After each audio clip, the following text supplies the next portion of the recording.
please can you mute yourself? Thank you for being here. We're here to celebrate the Mark Diacono's latest book, Herb, A Cook's Companion. We're here to pretend that we're all in a field and it can get chaotic at the end. So what I would ask you is, if I'm just going to let Mark talk about his book, and then afterwards, if you want to ask a question, if you want to join in and want to say something, can you raise your hand so that we can unmute you?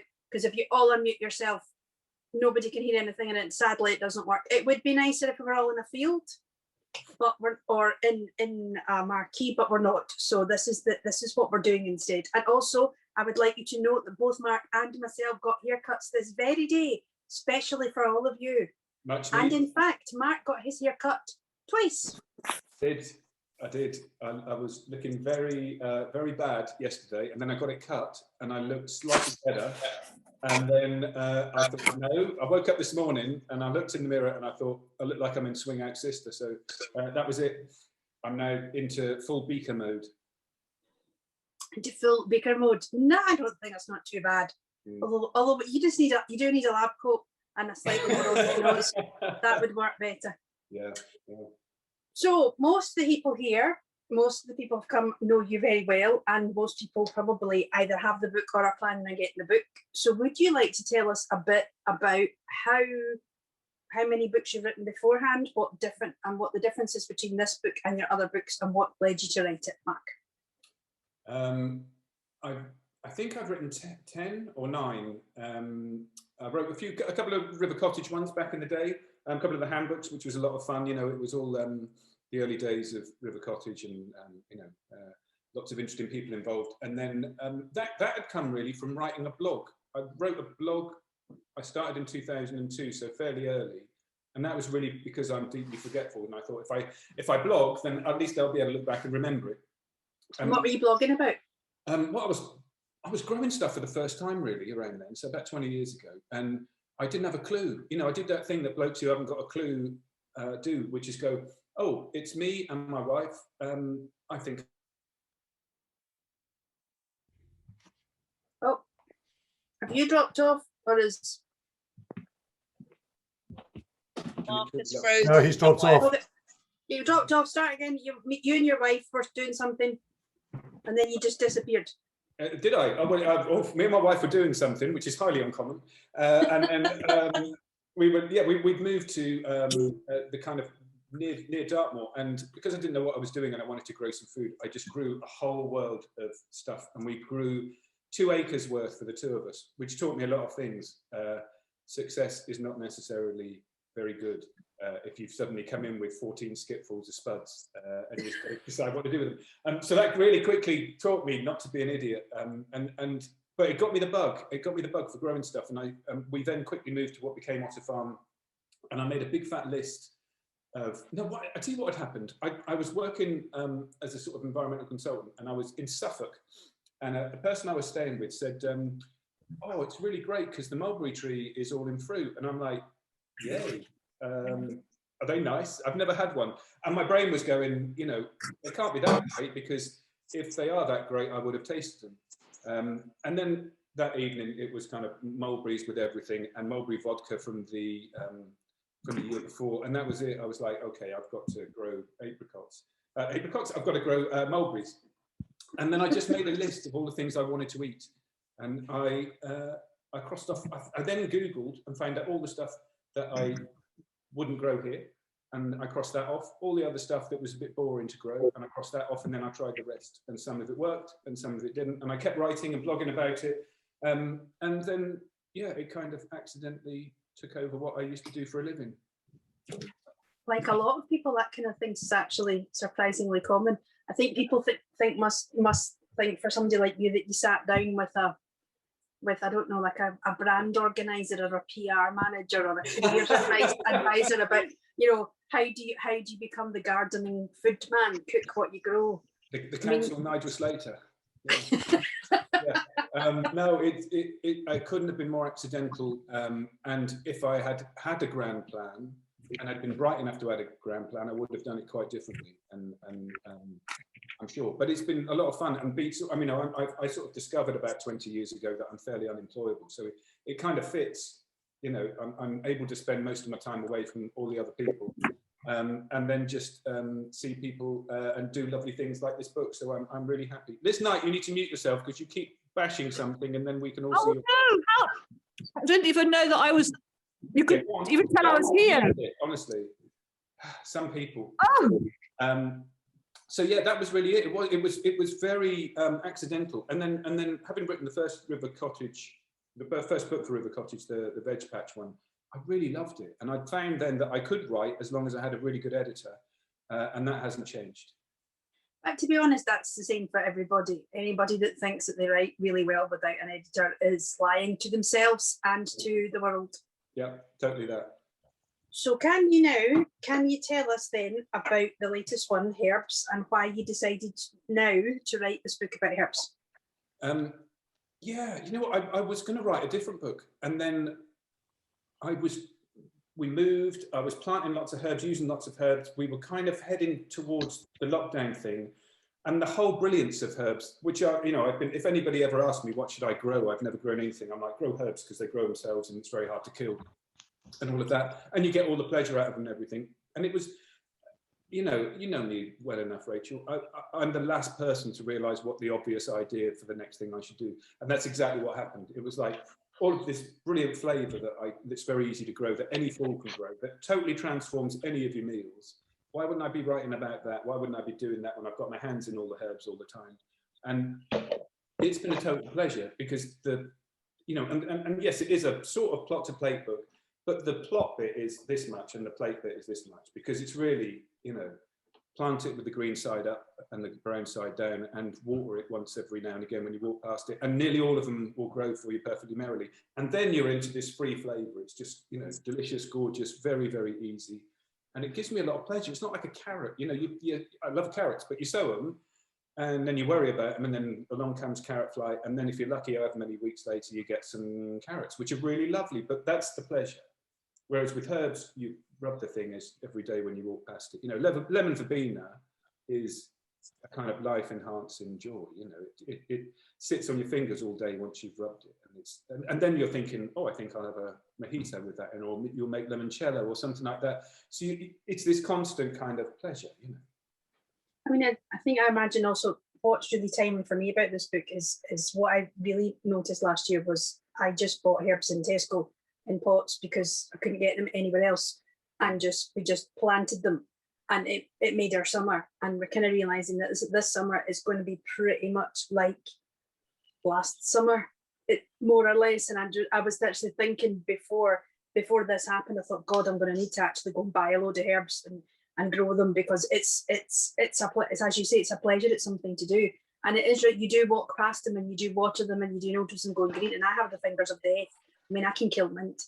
I mean, I can kill mint in Spain. I mean, most people can probably kill mint in Scotland, but I can kill it where it's supposed to be. So if I can do it, anybody can do it. It is, though, isn't it? It's nice to hear that you think. I mean, it's so easy, and I know people hesitate to grow stuff, and you know, many people feel the same as you know, that they were sent here to kill plants. But it is such an easy pleasure, and it does give you all of that pleasure, you know, while they're growing away, as well as the eating and using. So can you tell us a bit then about the structure of your book? What is it when I buy your book? What do I get? You'll get a load of waffle from me at the front about why it's so marvellous to grow herbs and what they do for you. And then there's a whole load of profiles of maybe, I don't know, 25 or 30 of what I think are the best herbs. So there's all the familiar stuff, you know, there's thyme, there's rosemary, there's coriander and all of that. But then there are plenty that are either very easy to grow or you can get hold of, you know. And I wanted to make sure that they were in there. And there's some that I had to leave out, there's space and all of that. But I think it's a really good balance between that's the stuff you can find everywhere. You can get that in your Tesco or whatever. You can grow it if you want to. And then some really easy, delicious flavours that are just fab. And it's got, you know, how to grow them, how to pick them, if you want to buy them in the shop, what to look for, all the affinities. So maybe some stuff that you would try them with. But the majority of the book is recipes. So it's taken maybe 50 herbs. You know, there are a few there that just get a quick mention on the way through, like pineapple sage or whatever. And it's showing you how to use them. And although I think there's maybe 110 or 120 recipes, the point, I hope, with all my books, and this one is no different, is that if there's something in there, I'm not expecting you to stick to the ingredients. You know, if you've just had that tarragon gimlet, you know, if you wanted to try that with sage, or you know, somebody on Instagram earlier on was talking about what essentially is a kind of gimlet, which is, the bottom line is it's got lime in and it's got gin in it. And they've used lovage, which is extraordinary, you know. And I made one earlier this morning, and it was just knockout in every way, you know. It was just. So can you? So this is very obviously, this is very important and close to my heart, and I'm sure it's close to the heart of many people listening. How can I really quickly pimp my gimlet? Because I just did that today, and it was amazing, and it didn't take me very long with some very sad tarragon I had in my fridge. So tell me, and tell everybody else how we can all pimp our gimlets. Gotcha. Well, there we are. Pimp your gimlets.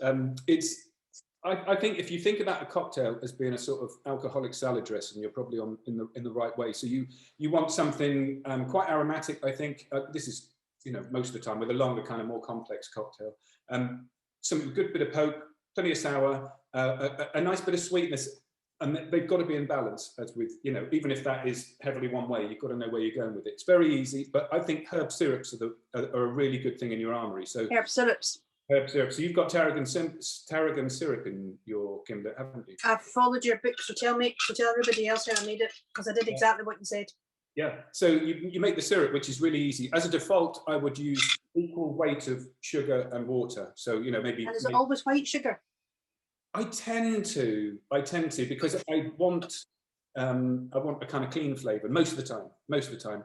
I'm trying to think. I used a bit of dark soft brown sugar in something the other way. It will come to me, but usually I do, because I just want the sweetness to carry the flavour of the herb. I don't want anything driving over the top of it too hard. So it's the same weight of sugar and water. Yeah, and you just put it over the heat and you just let it dissolve a little bit, and then as soon as it's dissolved, take it off the heat, and then you throw in whatever herb it may be.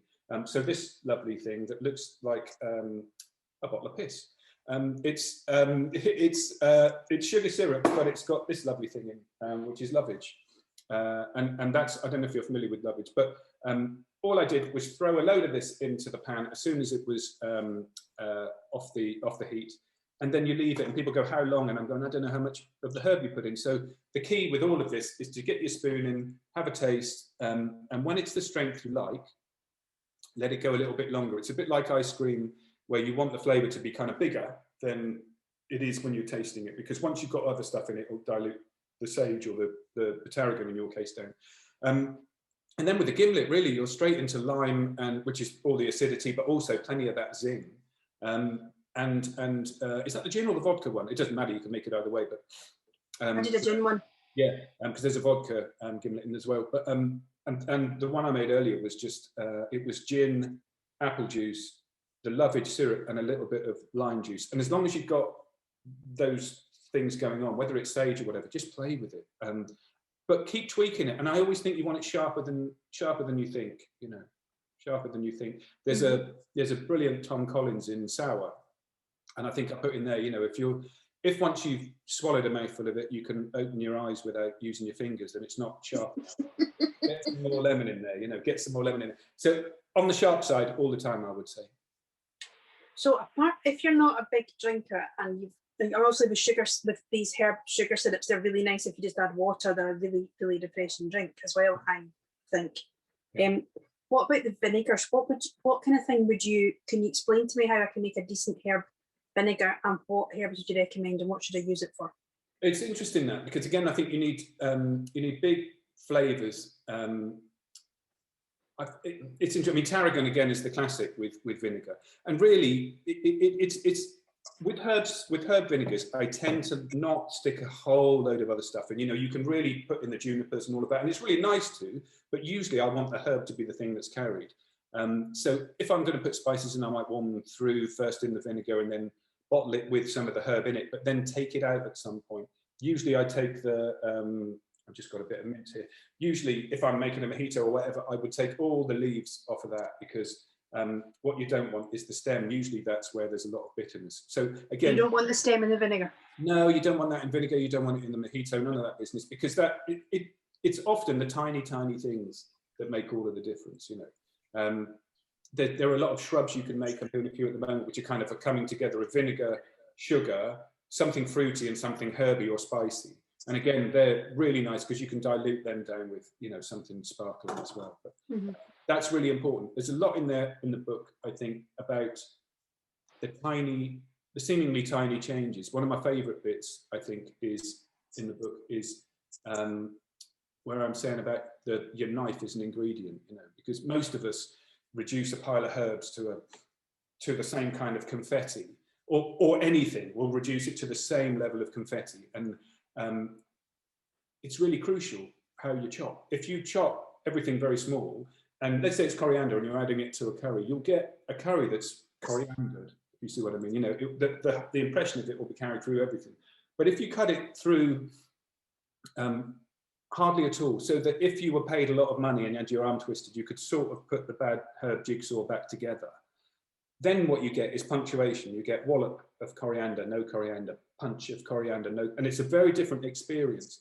And even just spending time overthinking, right, how do I want this? You know, how do I want the flavour in the meal? It's not about the volume of the herb often, it's about how you deliver it. You know, so you're saying with coriander and curry, that would be a thing. If you left it bigger, then you get that punch of coriander, and then you get no coriander. What other things would you recommend people think about chopping their herbs much bigger so that there's some space? Yeah, I really think we, and by we I mean me as well, have historically underused herbs in salads. You know, so that's quite a big deal. So I'm using herbs, if not completely whole. So, but yes, I would say for parsley, then chopped very much big, so they're part of the thing. You know, so you would enjoy that flavour in a way that you might something of similar size. I don't know, a slice of spring onion or something that's in it. You get that punch and then there's none, and punch and then there's none, and that works really nice in if you've got it running through leafy salads or otherwise, because if you use kind of something fairly contrasting, so something like mint, which is bright, breezy and zing, next to something like, I don't know, parsley or coriander, where there's a bit more warmth and earthiness, if you know what I mean, you know, then you're getting a bit of this, you're getting a bit of that, and you're not quite sure. So it's kind of a nice, lively kind of experience eating it. You know, it's not the same thing all the way through. There's lots of different punctuation. That makes a lot of sense. So what is it? So if you're talking about that, if you take away the stuff that most people can buy, I mean, if I can buy it, I live in Tesco in like the back end of nowhere, so I can always get basil, coriander, mint. Most of the time I can get tarragon. What if you were going to recommend something that's a bit more out there? Tim Haber's just mentioning Chervil. Can you explain a wee bit about Chervil? And then can you also can you tell me what would you advise someone to get that they can't get in a normal supermarket if they're only going to get two other herbs? Yep. First of all, Chervil. Chervil is just a wonderful thing, and it's the perfect example where a little bit less is really more, because it's such a delicate leaf and the flavour's quite delicate. It's sort of like mildly aniseed, but in a way that that if someone doesn't like aniseed and you fed it to them, they go, "That's really nice," and you go, "Yeah, I thought you didn't like aniseed." And go, "It's not. It is aniseed, isn't it?" You know, it's like that. It sort of creeps up on you a little bit. It's very delicate in flavour and in texture, so use it very, you know, add it right at the end if it's everything. If you're adding it to something hot. But it's brilliant through all kinds of leafy things. It's great in herbs, great seafood as well, because that aniseed thing works really well. It just sort of picks things out. But that whole thing of aniseed, when you're right over here and it's not really that much going on with it, like chervil, like basil, that kind of thing, you start moving along this way, you know, through the sweet Sicilies and so on, fennel, all of that stuff. And then out here, you're getting onto something more like Korean mint. And I think that gets me to the two things that I would suggest if you wanted to grow something. Now, can I have three? Oh, go on, just seeing as it's you, we're being nice. So three things. I would say this little fellow, this is Korean mint, and it's growing like crazy again now. It's not a mint, it's an agastache, if you care. What's an agastache? Say again? What is that? It's another plant group, of which I think mostly they're not edible, so I'm not interested. But it looks, look, I think I write in the book that it looks like the product of a one-night stand between a nettle and mint. And it does, doesn't it? It's just gorgeous. It's really lovely. And the flowers are about so big, and they're just like purple bottle brushes. They're just amazing. The bees love them. All of this is edible, and it looks very similar to another herb called anise hyssop, and they're both in the same family. But with anise hyssop, you get slightly more aniseed for your mint, and with this little fellow, you get slightly more mint for your aniseed. But the great thing about it is it smells and tastes cold, which is really, really lovely. So again, brilliant seafood, brilliant with, you know, things like scallops, all of that stuff. It makes an amazing mojito. Just amazing. If you take the small leaves that are just coming through, or you shred these up because they're not at all coarse, then they're really nice. If you kind of shred them into fine bits into a salad, because again, you just get the punches through. So Korean mint is one. Lemon verbena, you've got to have lemon verbena. It's like lemons, but better. It's zingy and bright and all top end. You know, it's just the best thing. And if I was a desert island herb, mine would be lemon verbena. It's not in leaf pretty much yet, but in about 3 weeks it will start getting there, and then all the way through the year until the big frosts come. It's just like lemon sherbet, just the most wonderful thing. And I use it in all sorts, but it's a bit like bay, where you don't want to eat the leaf itself. You want to just get the smell, you want to get the flavor of something. And the last one would be ginger rosemary. Ginger rosemary. Now they're coming together. So rosemary, most people are familiar with, you know, don't go buying it in the supermarket. Drive to the supermarket, get out your car, go to that big wodge of stuff growing in the middle and cut some off there, and then get back in your car and go home. Because it's always there in supermarket car parks. So that's rosemary, but the ginger rosemary is an odd coming together of two flavors. You think, okay, that's going to be magic, or it's just the worst thing you've ever heard in your life. And it's just brilliant. It's the opposite of banana mint, which is the worst of all things. And it's banana mint terrible. Oh, jeez. It's like the worst banoffee pie you eat on the A303 on the way to Cornwall on a wet Friday before bank holiday. Well, I have to say, I think Tim Hayward was there. Tim Anderson once gave us parsnoffy pie, which was like, because using parsnips instead of bananas. Oh, so why would you do that? Because he thought it was funny. Well, it was for a radio program, so it wasn't actually for like an after dinner dessert, but it was wrong. It was quite as disgusting as your face, Mark, and as Tim said, it was wrong in a big way. So disgusting as my face. That's the best review. No, your face just when you were talking about this banana. Yeah, it's awful. Rosemary. But ginger rosemary is extraordinary. And it just does everything you want. It kind of goes with lamb. It goes with roast veg. It makes the astonishing syrup, which makes this Tom Collins, the ginger rosemary Tom Collins, that I think we might have had on the launch for sour, that wronged so many people. But everyone's like, oh, this is quite nice. It's quite lemony, and it's all full of ginger rosemary, but it's equal quantities of gin, ginger rosemary syrup, and lemon juice. And it's honestly, it's like someone takes your teeth out, polishes them, puts them back in again, and it's proper wakey, and opens the chuckle valve in a second. Really good stuff. But those would be the three.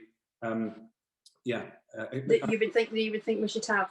Yeah. Now, what the impression that I got from looking at your recipes is that is this true? Because the impression that I get from looking at your recipes, a lot of them are really what you're trying to do is make us think, as opposed to like some books, and people give you the recipe and they want you to do that recipe. That is a recipe that they want you to do.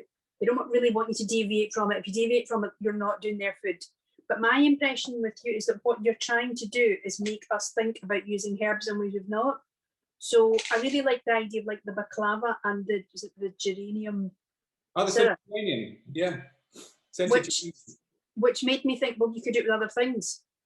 Do you know what? That's it. It's one of those things I think you realise when it's almost too late to realise it, that if you pay a little bit of attention, this cooking business is not that tricky. It's just about paying attention, being prepared to listen and read and learn from other people, and just playing. We're especially men.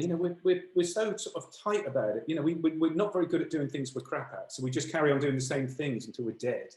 From a gradually narrowing thing, and it is. I like nothing better than somebody emailing or on Instagram or Twitter going, do you know what, I tried your whatever it was the other day, but I tried it with this and I think it was better. And I'm like, it probably would be. You know, it probably would be. That's great. That's all I want to be. I want it to be a sort of a place to jump off, you know, and it's lovely with sour. That happened all the time. People go, you know, I started doing sourdough for the first time, and I felt I'd do this, and it was all great, and I had something to go back to, but I could play, and that's all you want, people playing it. It's supposed to be fun, you know. If you can buy a book, you can probably feed yourself, even if it's a pasty, you know. So the rest of it has to have some pleasure attached to it. Yeah, no, just that was the thing I really could see from that. You know, when you were talking about like the deep fried potatoes with the rosemary butter, I thought, well, you could do another. You know, if you've got your herbs in the garden, that you like the way that you want us to have, that you could really, really have fun, kind of almost doing, you know, on a summer's night, doing like 5 different butters, which I appreciate not everybody's going to do, but some of us who have time in our hands and are possibly going slightly crazy from having too much time in our hands, you know, would make like 5 different butters and just sit there and taste them and see what we thought, because of the different herbs that we've got. Yeah, and I think it's a really nice thing there, because you can have your rosemary butter deep fried potatoes one week, and it's the perfect excuse to try and with thyme the next week. So you just keep coming back and having a load of fried spuds, and that's and who's not happy about that? And who would not want that in their life? I mean, that really is a great thing to have. Now, one of the things that I also want to know about this is if you are a complete novice, and so those are the 3 ones that you're saying, what are the things that you think are the most difficult to look after? Which are the ones that if you're really good with herbs, you can stretch yourself? If you're good in a garden, you can stretch yourself. Which are the ones that you think are difficult but worth it? Do you know what? I think they're usually the annual herbs, because the perennials virtually look after themselves. You know, I'd like to claim credit for being a genius gardener, but it's mostly simple. The annual stuff is always tricky because, you know, you're growing coriander thinking about curry or whatever you're thinking about, and all coriander's thinking about is sex. You know, it just wants to it just wants to go and make seed and throw itself all over the place.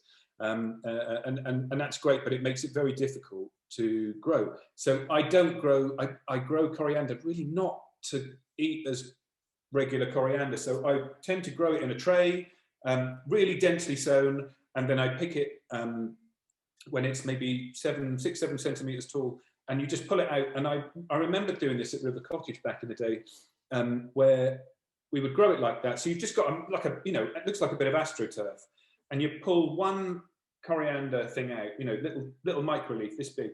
And I remember I'd always do it, and I'd always be amazed because it worked. And I would say to everybody else, can you just be quiet? And the person at the back of the polytunnel, a long polytunnel at River Cottage, I'm going to put that in my mouth, and you're going to tell me what it is. One little thing this big, and I put it in, and the person at the back of the polytunnel go, that's coriander.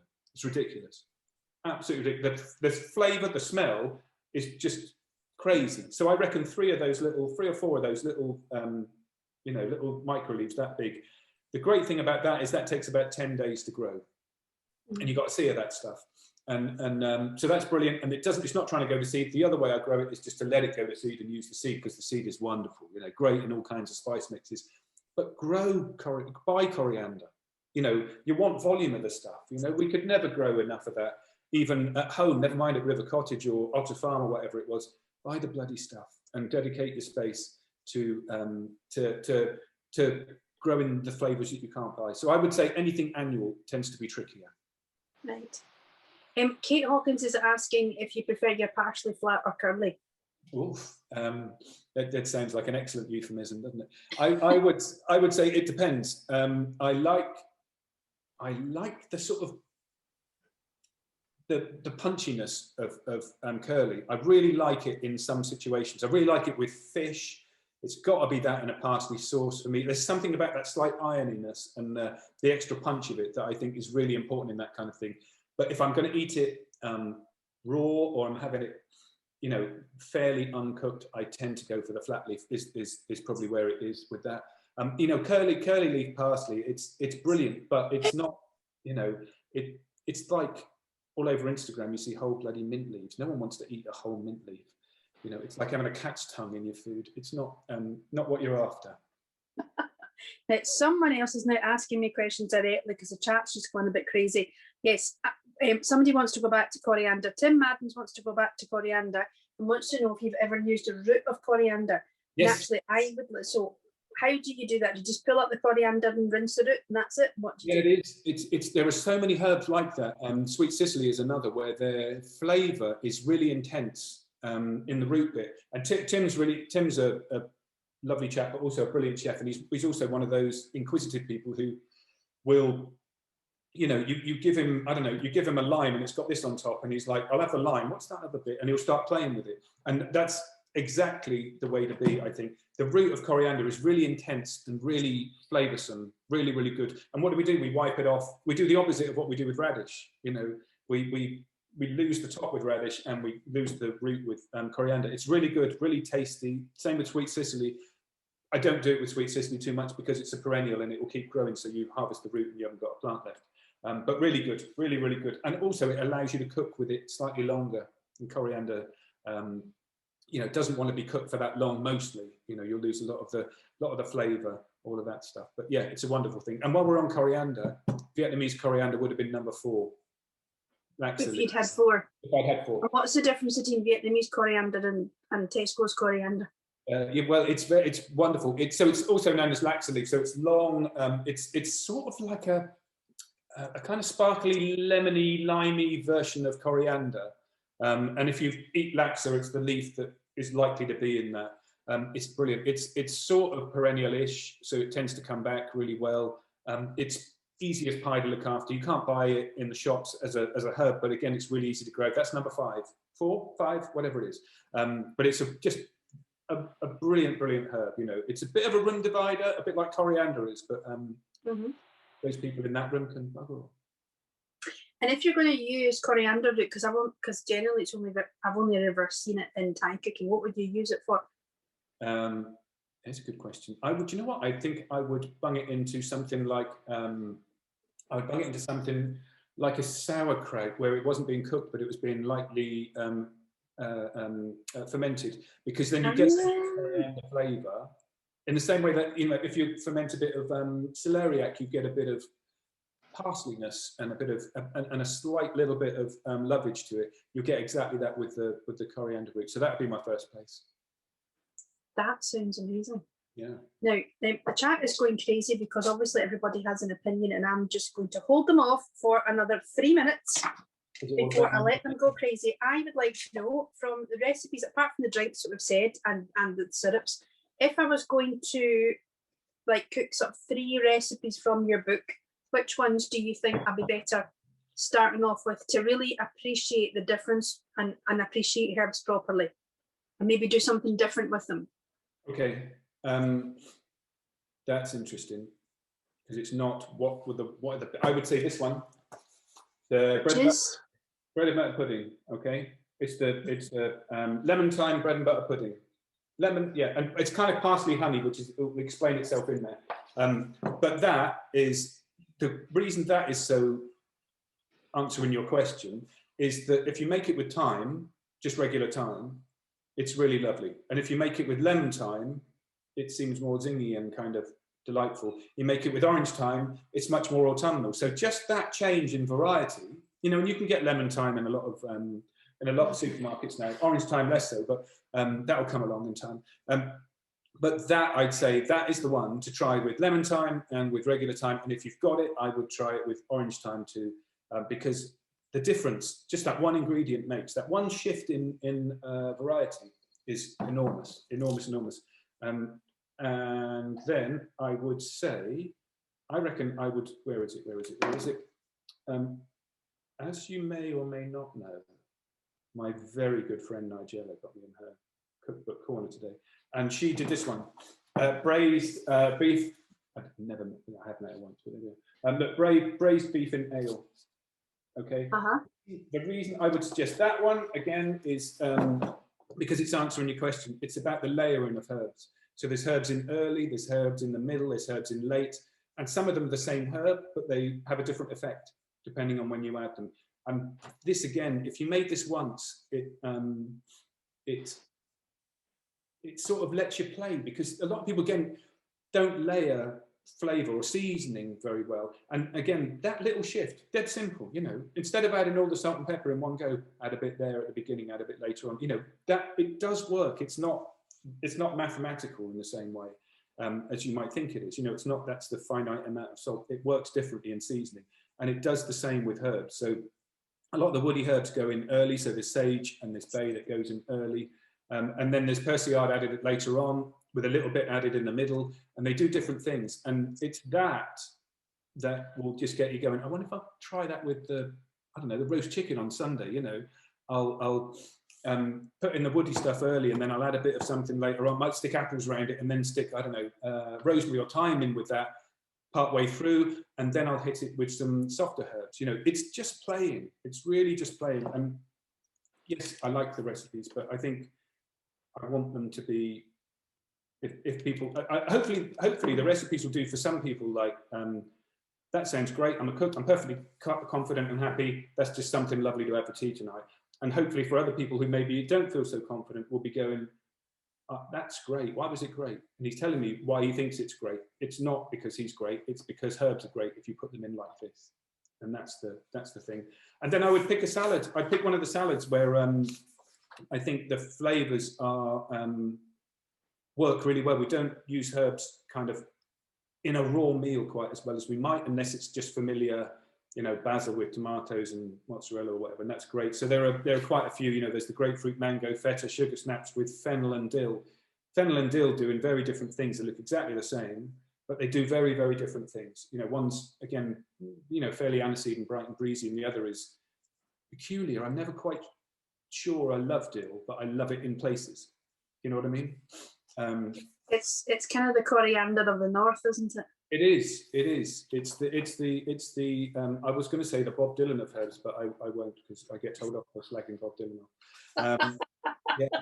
Do you know, I had to listen to Bob Dylan's latest song once for a radio programme, all bloody 15 minutes of it. Shit, Christ, it was the longest 15 minutes of my life. You can't get it back. 6 albums in 60 years. We could do that. You and me.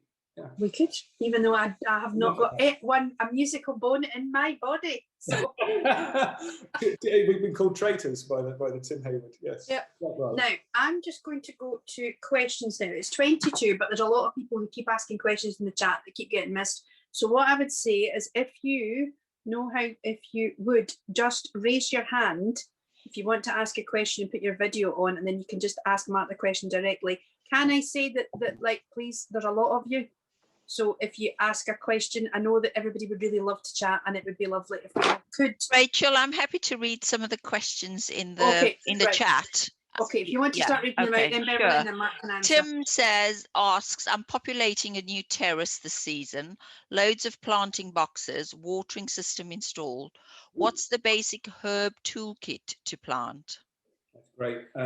I think the first thing to do is say, is there anything nearby local you can just pick? Like if there's someone with a bay tree 3 doors down, walk past and just pretend you're looking at something and pinch some, because they'll be grateful for the pruning.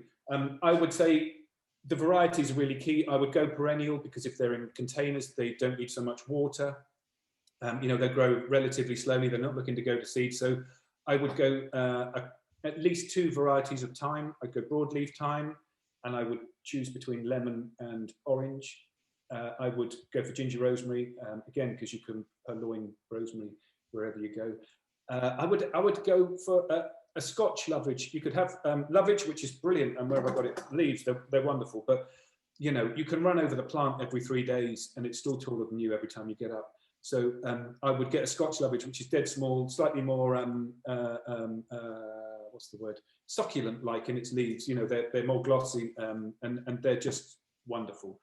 I get Scotch lovage, and also the seeds of Scotch lovage are amazing. This won't sound great, but it is great. The seeds taste like a newly creosoted fence smells. So it's great on bread, really good in a what they called Bloody Mary, all of that stuff, really wonderful. What else? You've got to get Korean mint. You've got to get 2 other kinds. You've got to get 2 actual mints. One is Moroccan mint. Moroccan mint is, I would say, the mint. It's a really good spearmint. If you've got room for only 1 mint, make it Moroccan mint. It's the best in mojitos. It's the best in mint sauce. All of that kind of, all of those salsary things. It's really great. And then I would probably go for either chocolate mint, because it's amazing with fruit, so really good if you're poaching pears or peaches or something like that. Or if you have an enthusiasm for the mint julep, I would go for the Kentucky Kernel mint, which is the one that's supposed to go. I can see Tim taking notes there. A man with an enthusiasm for a mint julep, if ever there was one, I'm sure. Yeah, what else? Sweet Sicily, it comes up early. It reminds you that spring's here. It's just amazing. And the seeds are like long, solid battens of aniseed, and they make a very good faux pastis if you drop them in a load of vodka. And how long do you leave them for? Again? If you drop them in a load of vodka, how long do you leave them for? Until it About tastes 8 seconds. Yes, yeah, no, exactly. Oh, this tastes. Or you could chew one. You could chew one and have a little. No. Seriously, how long do you leave it for? It depends how many you put in. Seriously, I would say taste it. It could be ready for you in a day and a half if you put a lot in there, or depending on where your threshold is for that kind of aniseed. I tend to put, if I'm making any, my default for any kind of alcohol infusion is to put maybe I don't know. So if that's going to be an infusion, I would maybe put that much sugar in to start with. A little bit of sweetness carries the flavour and the scent of the herb really well, and you don't really read it. If you want to, you can up it quite a lot. So if you're making limoncello, I tend to have that sweeter because I'd often dilute that with something that will make my legs fall off even quicker. You know, something fizzy and alcoholic. So the sweetness will get diluted, but you can still have it as a dead cold, some kind of pre or post meal. Yeah. There's another question here from Carolyn Boyd. What's your advice for keeping herbs growing in the winter? There you go. Mostly, if they want to grow in the winter, they will do it themselves. You don't really have to do a whole lot. If you're trying to keep something like basil or most of the annual ones, you're wasting your time, really. Even if you keep them going, it's a bit like chilies. In theory, you can keep them going, but they don't really want to. The rest will take care of themselves. The thing that they don't want is wet feet, because wet feet freeze, and then you're in all sorts of trouble. So make it very well drained for the perennial herbs, so all the woody ones. Make it very well drained what they're sat in. Don't walk with them a whole lot. Don't think you've killed a lemon verbena when it turns into a woody stick. It will come back again. It will come back again. So that's what I would say. Someone's asked, where do you buy your seeds? That's great. Thank you very much. That's Tim again. Tim's very enthusiastic with his questions. I tend to get my seeds from my very own nursery, Tim. Thank you. But in the book, I should say, look, what I should say is in the book, there are quite a lot of very good. I've got a rule about where you buy your seeds from. Don't buy your seeds where you buy your light bulbs or your paint. Don't do that. Don't do that. So in the book, there's a list in the back of some brilliant people. So there's Pennard Plants, who are great. There's Jekka's. I mean, she's fantastic. There are, if you want to grow, can you see in the background? Yes, you can. See right over there. See that? That's a cardamom plant. Okay. Absolutely amazing. The leaves of cardamom are the most extraordinary thing. And I got the plant from Plants for Presents. Plantsforpresents.co.uk. So, and I got a Macroot lime from them. They do lemongrass. I got one from them. These are ones that you can keep going through winter. Really good indoors. Amazing flavors that and again, I didn't include them so much in the book. I didn't include the cardamom just because most people aren't going to have one in their house, and you've got to cut the space to get it in the book. But there are other people. So in the back of the book, go to someone who does it for a living. If you go to someone who does it for a living, it's always the rule, whether it's bacon, whether it's sausages, whether it's potatoes. If you go to someone who does it for a living, they know what they're doing. They want you to come back. And if there's ever a problem, they'll just go, yeah, here's another one. Something must have gone wrong. That's what I would do. So don't get it in those places where you get light bulbs and paint. Not that they're not. And you have your own website, so you do not sell light bulbs or paint, as far as I know. I don't. You can get your light bulbs and paint somewhere else.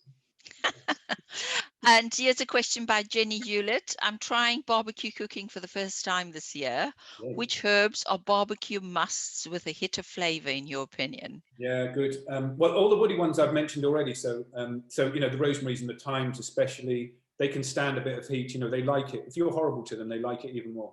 They really do. I would say bay is really good. Is a really, really good one. Fennel it's good, especially if you let fennel get kind of woody and tall. I think there's a picture in here somewhere. I'll try and find it. If it gets woody and tall like that, and I think we did. What did we do? Yes, we did mullet, didn't we?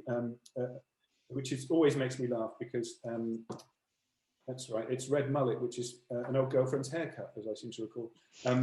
Let me find fennel. Yes, here we go. Look, so when it goes like that, when it goes all kind of tall and weird, you can use all of those stems as well as the leaves, and you just stick that on the top of the flames, and whatever, especially for fish. I'll see if I can find that as well. It just takes the flavour delightfully into it. It's just the best thing. It's the best thing. So fennel, it would, and then all of the other woody ones. There we are. See, look, that's been cooked the backside out of, and it's really lovely because you get that lovely little bit of fenneliness. Some of the seeds and all of that will fall into it if it's gone to flour and gone over. That would definitely be on top of all of the woody ones for actually going on the barbecue. And then I'd be looking at all the softer ones to make things like salsa verde and those kind of things that you're gonna, they're fresh and lovely and delightful that you're gonna add to it after it's cooked. Great. So here's another question from Melinda. It seems that you have far too much fun writing the sour and herb books. How fun was it really? Please discuss. Yeah, it was brilliant. And I'll tell you why it's brilliant, because if I'm writing a book, then usually to varying degrees, I don't know what I'm on about. So it's really nice to find out more of what I know about. But this is something that people tend not to tell you, is that most books like this are written by people who know a little bit of what they're on about. And then you go out and play. And if you do it too safe and you just do what you know, then the book, you can tell. So it's stressful in a non-coal mining way. But really totally enjoyable. I mean, I love it. I'm very lucky. I've got a brilliant team of people who I work with, so, Matt Cox, he's at Newman and Eastwood, he's a designer, and there's Claire Rochford at Quadrille, there's Harriet, so I'm surrounded by people who are constantly making what I do better, which is great, because it comes out, and the deep injustice of my name being on the front and none of theirs is, which is magnificent. But it is, honestly, I've had some seriously crap jobs in my life, really crap jobs, and I'm deeply unemployable. So the combination makes it so that I don't have a lot of fun doing something I don't like, and I found something I love, and it is all of those things. And it doesn't matter how many books you bring out, you end up feeling that you're the least qualified person to write them. What started off as a great idea in your head ends up being like, this is terrible, should I change to something else? But it's ultimately just a real joy, and there are a lot of very lovely people in both the kind of gardening end of what I do and in the food end, which is mostly where I am. It's a lot of fun, surrounded by a lot of lovely people. It beats having a proper job. Can I ask, what were if you're saying that things were stressful, and I do appreciate it is not like being down a coal mine, but what were the combinations that didn't make it to the book, not because you didn't have space, but they didn't make it to the book that you thought were a good idea but were actually rubbish? Oh man, I think Deborah Robertson is fully aware of this. Over the years, I've been trying to make some kind of rhubarb curry, and it's it doesn't matter how I may or may not improve in culinary matters. That one seems a stretch too far. So I do try. There's some that I come back to. And heaven forbid, I managed a celeriac creme brulee, which is celeriac and lemon thyme creme brulee, which sounds foul, but it's actually delicious. I promise you, it's delicious. Whereas there's nothing that I can say to recommend you towards a rhubarb curry. Have you given up rhubarb curry, or are you going to? Is this the thing that on your deathbed will be your regret in life that you never got it right? I'll be there when I kind of just back the croak and go, that's a fatida. That's what it was. Well, see, Lynn Walters is saying to cook a little bit of rhubarb and lentils. Yes, no, and I did try a rhubarb and lentil one, thinking that might be, so eventually what's happened is I've been diluting the rhubarb. So it's gradually moved down the recipe from being rhubarb curry to being I don't know, lentil and rhubarb curry. So it'd be lentil, something else delicious, something really nice, and then a small bit of rhubarb that you can't taste, really curry. I think that's the way it's going. And is there anything, so was it and anything else in herbs that surprised you that you thought would possibly go that just didn't work? Not really, but that's probably self-editing, isn't it? Where you know, you go, oh, that's crap, I'll forget about it. There must be, there would be, there was a drink. Oh God, there was a drink. Because I wasn't sure, you know, sometimes you've got an idea and then you have to bash it with a bat for about 3 years, and then eventually you turn it into something that's all right. There's been the odd time when, like, I've woken up like McCartney did with yesterday, because me and McCartney were pretty similar. And one of them was that pina colada, the pina colada mojito, Mm-hmm. you know, which should not work. It should not work. But it does. It totally does. And I thought, and even if it hadn't, let me tell you, even if it hadn't, I probably would have put it in. I'm just thinking, well, no one's going to make it anyway. But I can write about it then. But it's really, really good. Really, really good. Episode. I tried making all sorts of things with fresh episode. Somebody just mentioned about episode, and I think I put in the book that you know, it's like sucking your dog's bed or something. It's great dried. It's great dried, but fresh, it's terrible. And I try, you know, and the trouble is, in the spirit of adventure, I grew the thing, and I tasted it early on. I'm like, oh, hell's teeth, that's the worst. And then I thought, well, I'll let it get a bit bigger, maybe it'll improve or change, you know. And it was just the worst. And I'm going, maybe I'll let it go to seed and see. And it just kept getting worse and worse and worse. And it was I don't know, it was just terrible. I mean, truly, truly awful. But dried, wonderful. So can you explain what that is? Episode. Yeah, it's a herb, pretty well popular in sort of Central America, Mexico, and other places around there. And there are a lot of lovely herbs that are grown there that I hadn't grown Mexican, or hadn't eaten Mexican tarragon before, which is extraordinary. And Mexican oregano, hell's teeth. Get some, I think you can get it from somewhere like Sous Chef or something. Get yourself a tub of Mexican oregano, because it's extraordinary. But it's in that world of sort of woody, slightly creosote flavors, but it's a soft leaf. But it's the only leaf I can think of that is truly awful fresh and really good dried. It's the only one. So I would use it in places where I would be thinking about using oregano or something like that. You know, that it works in those places slightly differently, but it works in those places. Add it late or later when it's dried. Don't add it at all when it's fresh. Truly awful. There's another question from Tim about hoja santa. Can you throw that here? What is that? What is that? Tim, do you want to unmute yourself and explain what it is? You're not. Sorry, it's a mad leaf I came across in Mexico. It's like a fig leaf, okay. But it tastes of aniseed and basil and tarragon and everything at once. Wow. And you can smear tortilla flour on the back of it and make a tortilla that's a leaf on one side and tortilla on the other. It's the maddest thing. Ever since I was there, admittedly, I drank mezcal for 10 days and I took a lot of really, really good Class A drugs. And I don't remember much of the thing at all, apart from hoja santa. So if you can grow it, I'd love to know. And then, but if I brought it to you and go, here, Tim, and then you taste it, it's going to taste like dung, isn't it? After compared to the memory of it that you will have of it, you know. Well, that or some kind of banana thing. Yeah, no, you're quite right. Okay, I'll shut up now. Thank you. I'll try and find out because it's too good a thing not to try. Thank you. But then we'll all find out. Then the next question will be, Mark, can you get us Class A drugs? Because it's very obviously that stuff is only good with a lot of Class A drugs. How do we grow them? Now, does anybody have any last minute questions burning questions that they would like to ask Mark? There were two other quick questions. Christine McFadden asks, my myrtle tree looks sickly. Should I prune it? Which one does? Myrtle. Myrtle. I would let it just get growing a little bit more. Let spring come a little bit more. It's too. I mean, usually it's fine, but I would say just let the weather warm up, because you can get a lot of dieback on the woodier plants.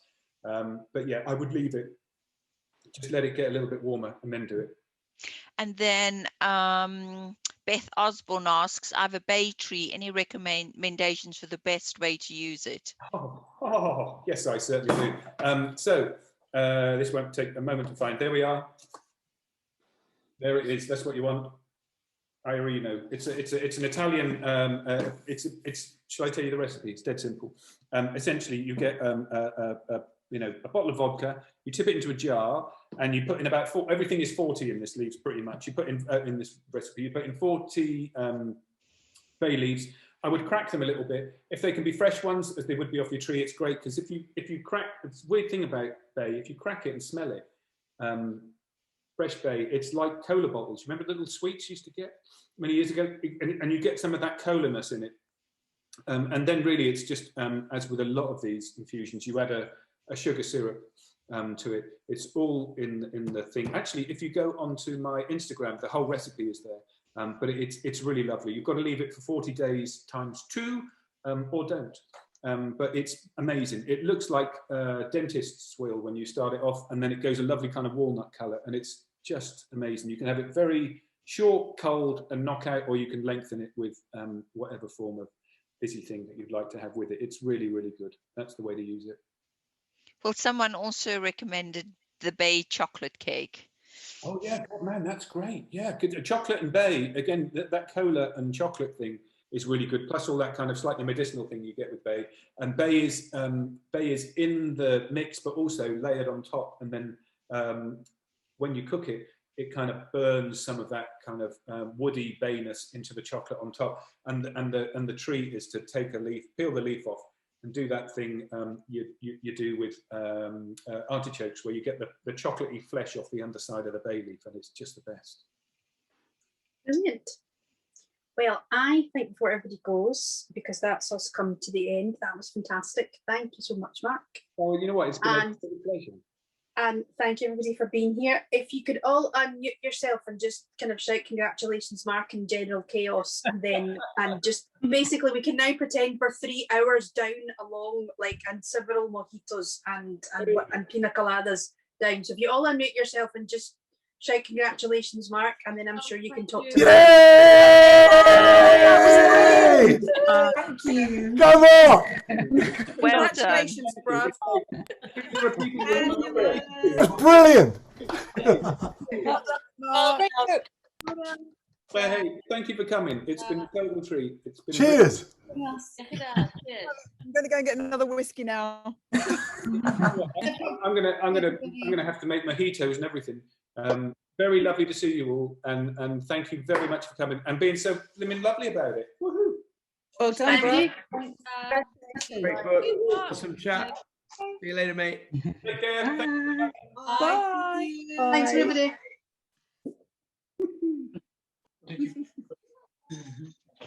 Everyone leaving.